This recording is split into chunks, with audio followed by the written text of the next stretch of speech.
Bien, vamos a continuar, jóvenes. A ver, mientras sigan incorporándose, vamos a ir admitiendo a medida que vayamos haciendo la clase. Ya. Vamos a poner el puntero. A ver, ya. Ya. Entonces, lo que habíamos quedado hace rato, ¿sí? Era, a ver, siguen ingresando a la clase. Ya. Entonces, lo que habíamos quedado hace rato, las políticas de marketing habíamos hablado, ¿no es cierto? Entonces, hay 4 políticas de marketing. Y habíamos dicho, la primera es las políticas del producto. ¿Qué producto lanzar al mercado, no es cierto? Fundamental para el empresario, ¿sí? La política de precios, otra que es fundamental para el empresario, ¿sí? ¿A qué precios va a lanzar al mercado? ¿Sí? Es fundamental. Ya habíamos dicho que los precios son, en algunas economías de libre mercado, los precios son fijados por la demanda y la oferta, ¿no es cierto? Pero por lo general el empresario pone sus precios de acuerdo a los costos de producción que tiene y las ganancias que prevé o que está previstos por el mismo empresario, ¿no es cierto? Las ganancias que pueda tener. ¿Sí? Entonces, la política de precios pero es crucial. ¿Sí? ¿A qué precios va a ofrecer su producto que ha producido en el mercado? ¿No? Entonces puede haber otros productos similares a su producto que está fabricando él, que está ofreciendo en el mercado, entonces los precios, ¿no es cierto? Cuando hay competencia de los productos, sí, los precios tienden a bajar si hay competencia, ¿no es cierto? Entonces, muy importante fijar o ver esta política de precios para el empresario, ¿no? Importante para el empresario, ¿sí? Otra de las políticas son las políticas de distribución. ¿Cómo va a hacer llegar al mercado su producto, su bien que ha producido, ¿sí? ¿Cómo va a llegar al producto a la población? ¿Cómo va a hacer llegar al lugar donde va a comercializar este producto? Porque muchas veces hay segundas, terceras personas que comercializan los productos, ¿no es cierto? ¿Sí? Van, recogen de las fábricas y venden, lo hacen llegar a los mercados. Es importante también las políticas de distribución. ¿Cómo va a hacer llegar el empresario al mercado? Si así por terceras personas o en forma directa, ¿no es cierto? Entonces, sumamente importante eso, ¿ya? Las políticas de distribución, ¿sí? La otra política de promoción, cómo dar a conocer el producto, ¿sí? Hoy en día, jóvenes, las políticas de promoción, este marketing, este mercadeo que se hace ya es por internet, ¿no es cierto? Y en las redes sociales fundamentalmente, ¿sí? Ahora vemos en las redes sociales cómo promocionan, ¿sí? Los diferentes productos, las empresas, ¿sí? Hay incluso personas, hay otras pequeñas empresas que dedicadas a hacer el mercadeo, el marketing de productos de otras empresas que fabrican, ¿no? Y eso vemos, ¿sí? En las redes sociales estamos viendo ahí, ¿sí? Uno cuando ve una noticia, agarra y ¡pum! Sale un spot publicitario, ¿sí? Dura unos 8, 10, 12 segundos, 13 segundos, pero nos ponen el spot publicitario, ¿sí? Entonces hay otras personas que se dedican a hacer publicidad, por ejemplo, esto en el Facebook abre y están viendo la cantidad de restaurantes, de comida que ofrecen sus productos, ¿sí? Y hay personas dedicadas a eso, a promocionar, a hacer a hacer el mercadeo de estos productos, ¿sí? Por las redes sociales. Entonces es diferente a lo que era antes, ¿no es cierto? Ahora ya las políticas de promoción sumamente importantes. ¿Cómo va a dar cómo se va a hacer conocer este producto, ¿sí? A la población, ¿no es cierto?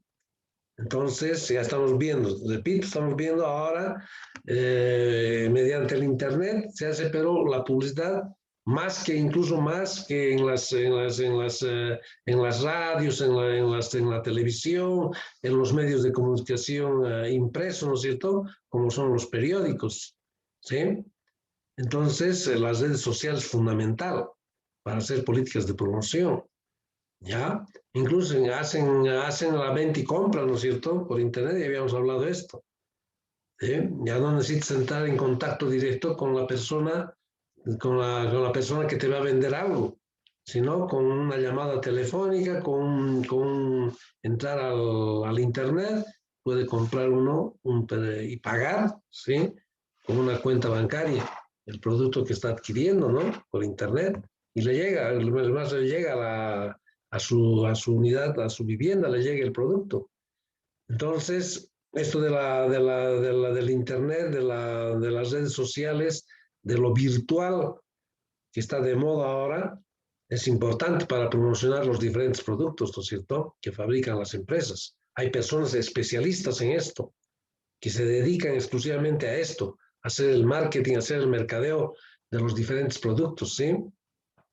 Personas que se encargan, que van a las empresas y dicen, yo se los voy a promocionar este producto, pues mediante redes sociales, ¿no? Y las empresas tienen es un costo para ellos, pagan a ciertas instituciones, a personas que se los hagan la promoción del producto, ¿no? Bien, ahora siguiendo a lo otro, a los ciclos de la actividad económica de la empresa. Hay uno que es a largo plazo y a corto plazo, ¿no es cierto? Entonces, a largo plazo significa un tiempo suficientemente largo donde el empresario puede modificar, ¿sí? Puede modificar o puede alterar sus factores de producción. ¿Qué factores de producción? Estos tres factores de producción que conocemos, que hemos visto, como son los recursos naturales, trabajo y capital, ¿no es cierto? Entonces, el empresario puede modificar estos tres factores de producción de acuerdo a la coyuntura, ¿no es cierto?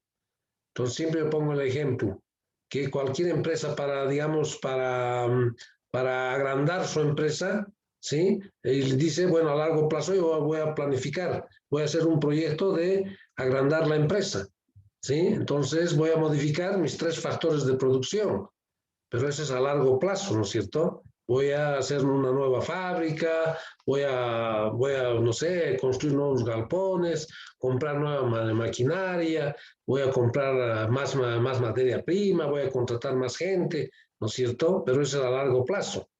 Si uno quiere construir, quiere agrandar su empresa, ¿sí?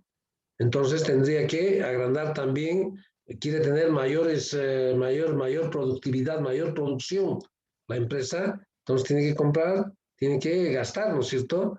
Tiene que tener un capital y tiene que ser financiado ese capital, ya sea por la banca, ¿sí? Ya habíamos hablado de eso hace rato, que las empresas, los factores de financiación, ¿de dónde se va a financiar la empresa, no? Pueden ser recursos propios o puede ser financiado la empresa, ¿no? Entonces, a largo plazo significa que podemos modificar, ¿sí? Los tres factores de producción, ¿sí? A corto plazo es diferente, ¿sí? A corto plazo significa que es un periodo lo suficientemente corto como para alterar, si quieren, ¿sí? Algunos factores de producción, solo algunos, no todos. Como siempre pongo el ejemplo, ¿no es cierto? La universidad, por ejemplo, a largo plazo ha decidido construir esa nueva edificación que tiene en la universidad, ¿no es cierto? Porque seguramente ha habido un crecimiento de la población, se necesitaba más aulas y desde la iniciación del proyecto ha dicho, bueno, nosotros vamos a construir un nuevo edificio, ¿sí? Porque ya se requiere, necesitamos más aulas porque hay alta demanda de alumnos, ¿sí? Están entrando altos alumnos. Entonces, seguramente va a modificar sus factores de producción, pero a largo plazo. Eso han hecho en 2 años, 3 años. ¿Sí? La infraestructura nueva que tiene la universidad. No es a corto plazo eso. A corto plazo, por ejemplo, en los periodos 1 de cada año, para decir como este año 1, el periodo que tenemos este año, el 1-2021, ¿sí? A principios siempre hay mayor afluencia de estudiantes, ¿no? En las universidades. ¿Por qué? Porque hay bachilleres, nuevos bachilleres que están saliendo, ¿no es cierto? Entonces, a veces en los primeros semestres hay alta afluencia de estudiantes y algunos grupos tienen que separar, disgregar, ¿no es cierto? Y para eso necesitan otro docente. Entonces, a corto plazo, ¿no es cierto? Está modificando el factor de producción trabajo, ¿sí? Están dividiendo algunos grupos porque hay alto alumnado y están contratando a docentes, ¿sí? A corto plazo, ¿no? Entonces, eso hay que tener bien en cuenta, que a largo plazo podemos modificar todos los factores de producción. A corto plazo, solo algunos factores de producción. Como el ejemplo que les he dado, el factor trabajo, ¿no es cierto? A corto plazo. ¿Ya? Bien. La importancia de la capacidad empresarial. A ver, la importancia de la capacidad empresarial. ¿Qué significa? Las personas, los individuos, hoy en día, jóvenes, muchas instituciones se dedican a formar liderazgos, ¿no es cierto? ¿Sí? A formar liderazgos fundamentalmente.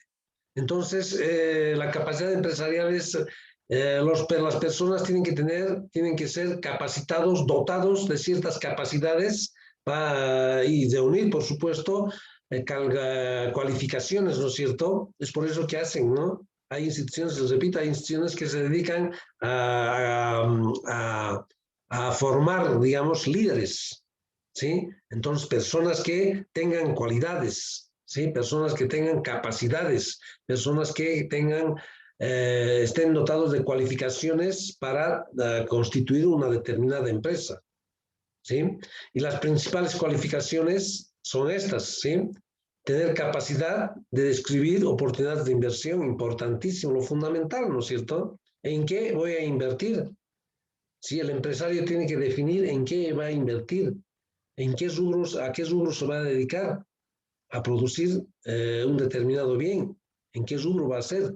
Sí, tiene que tener esa capacidad de descubrir oportunidades de inversión. ¿Qué le va a resultar o qué le va a dar mayores réditos, mayores ganancias o mayores lucros, ¿no es cierto? Porque el objetivo fundamental hay que ser claro, de la empresa, del empresario es tener su ganancia. ¿Sí? El empresario invierte su dinero para tener ganancia, dicen, ¿no? Ellos dicen así, ¿no? Para lucrar, lógico. Cualquier persona, ¿no es cierto? Invierte algo, constituye una empresa para tener ganancias. Pues. Está gastando su dinero por ganancias, ¿no? Por tener ganancias, ¿sí? Entonces, eso es importante, tener esa capacidad para de decidir en qué va a invertir, ¿sí? ¿En qué rubro va a invertir en una economía? Esa persona, esos individuos, esos empresarios tienen que tener esas capacidades, ¿no es cierto? Otra capacidad, tener de fomentar proyectos de inversión, es fundamental, hacer proyectos, ¿sí? Antiguamente las instituciones no tenían proyectistas, ¿sí? Entonces ahora hay personas exclusivamente que se dedican a hacer proyectos de inversión, ¿no es cierto? Entonces el empresario, la persona, tiene que tener esa capacidad, ¿sí? De fomentar proyectos de inversión, ¿ya? Creo que les había comentado en alguna clase, las regiones, los municipios, con una ley que se ha dictado hace años de la participación popular, esa ley de la participación popular significaba que todos los lugares, que todos los departamentos, las municipalidades, las provincias, el gobierno les asignaba recursos, ¿no? Todos los años, para que cada región, cada provincia, cada municipio haga sus propios proyectos de inversión. ¿Sí? Y en esa época, cuando se ha lanzado en ese 21060 la ley de la participación popular, entonces les ha llegado dineros que nunca tenían a las diferentes regiones y no sabían en qué iban a invertir, no tenían personas capacitadas en hacer proyectos, ¿no es cierto? Entonces lo primero que compraban movilidades de último momento, de último movilidades modernas para el alcalde, ¿no es cierto? Se veía ahí, en esas épocas, municipalidad de, no sé, de Independencia o Morochata, una tremenda movilidad, último modelo, porque no sabían en qué iban a gastar, pero ya después ya han contratado, se han provisto de profesionales, los municipios, las municipalidades, para que hagan proyectos de inversión. ¿Sí? Ahora ya están más equipados esos municipios con personal que hace proyectos, definen qué tipo de proyecto van a hacer. Como tienen recursos, ya no piden permiso a nadie, no van, porque antes era centralizado todo en La Paz. Cualquier proyecto que se hacía había que ir a pedir recursos y que nos aprueben ese proyecto en La Paz, ¿sí? Entonces, con la descentralización administrativa y la participación popular, ahora las regiones definen qué es lo que necesitan en su región, qué es lo que quieren hacer, en qué quieren invertir, ¿no es cierto? Entonces, a tener capacidad para fomentar proyectos de inversión es sumamente importante. Tener acceso a los factores de producción y la capacidad de fomentar y combinar estos factores de producción. ¿Sí? Los empresarios tienen que saber, las personas tienen que saber, los profesionales que están destinados a constituir empresas, o las personas, tienen que tener la capacidad de saber combinar estos tres factores de producción. Importantísimo, ¿cierto? Porque con la combinación de estos tres factores de producción, nosotros vamos a producir cualquier tipo de bien, hemos dicho, ¿no? Entonces, eso es tener la capacidad de fomentar estos factores de producción y saber combinar estos factores de producción, cosa de que sus costos de producción sean lo menos posible, ¿no? Porque el empresario la lógica del empresario es gastar menos, ¿sí? Tener costos de producción bajísimos y tener la mayor ganancia, el mayor beneficio posible, ¿no? Esa es la lógica. A menores costos, ganar más de lo que se pueda, ¿no es cierto? A maximizar el beneficio, llaman ellos, ¿no? Entonces, esa capacidad hay que tener de saber coordinar, ¿no? Combinar esos factores de producción, que son recursos naturales, materia prima, vale decir materia prima, trabajo y el capital, ¿ya? Otro de los factores, de las principales cualificaciones es la capacidad de organizar o asumir o hacer capacidad de transferir competencias, por supuesto, de responsabilidades, ¿no es cierto? ¿Qué significaba transferir competencias? Significa que lo que yo estoy haciendo, ¿sí? Voy a transferir lo que estoy haciendo a otra persona, ¿no es cierto? Voy a delegar responsabilidad, voy a transferir competencias. Si por alguna razón yo como, no sé, como trabajador social, yo tengo que salir de vacación o me voy a ausentar de la institución por enfermedad o por viaje, por cualquier cosa, lo que yo estaba haciendo en la empresa, tengo que transferir esa competencia, ¿no es cierto?, a otra persona, por supuesto capacitada, que esté capacitada para realizar eso, ¿no? No voy a transferir mis competencias, digamos, si estoy en una fábrica y soy no sé, el jefe de operaciones de alguna empresa, no voy a transferir mi responsabilidad a uno que no esté capacitado para eso, ¿no es cierto? Por decir, no sé, al portero. Entonces tengo que saber a quién transferir mis competencias, lo que yo tengo que hacer. Sí, mi responsabilidad, transferir. Entonces, sumamente importante también eso, ¿no? Eso transferir competencias, transferir responsabilidades como por ejemplo, se ve muy a menudo, se ve, ¿no? El presidente del país viaja a otro país y ¿qué hace? Delega su responsabilidad al vicepresidente, ¿no es cierto? El vicepresidente se vuelve presidente, ¿no? Esos 2, 3, 4 días que se va a ausentar el presidente, ¿sí? Que él está delegando su responsabilidad, ¿no es cierto? Lo está volviendo presidente por 3, 4 días, ¿sí? Al vicepresidente, ¿no? Eso se ve comúnmente, ¿no? E incluso una época ha habido que el presidente ha ido a un lado, a un país, y el vicepresidente también justo en esos días ha viajado a otro país. Entonces, quien ha asumido responsabilidad ha sido el presidente de la Cámara de Senadores, ¿no es cierto?